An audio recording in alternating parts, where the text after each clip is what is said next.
Rather bizarre speech by the Prime Minister a couple of days ago. All those long silences and references to Peppa Pig. What did you make of it when you saw it? Prime Minister's on great form. Look, the reality is this is, people talk about speeches and the Westminster village, the gossip and all the rest of it.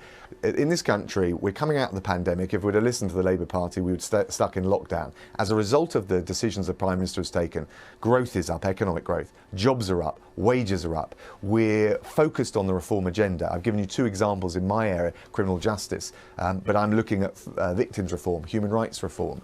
We've got sentencing reform going through the House of Parliament right now. The Transport Secretary has announced a whole range. Yeah, we know that, and we've covered all those things in great depth. But you know that as well as the smiles about Peppa Pig, there are serious concerns at the highest level within Downing Street about whether the Prime Minister has a grip on it. This wasn't just one speech, was it? That speech highlighted what for many is a much bigger issue about the way he does this job. No, I don't agree, and it's the job of Westminster commentators to pick up on one anonymous source from wherever they found it to say that to criticise the government of the day. That's fine.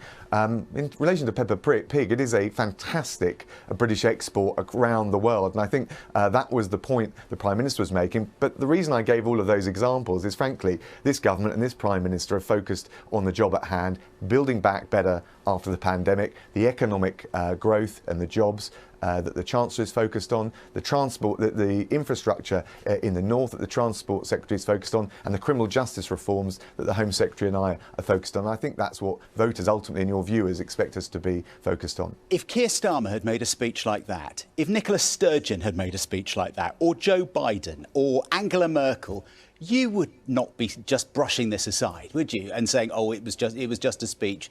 You know, if your political opponents had done that, you'd be making hay and you'd say this person is not fit to do politics.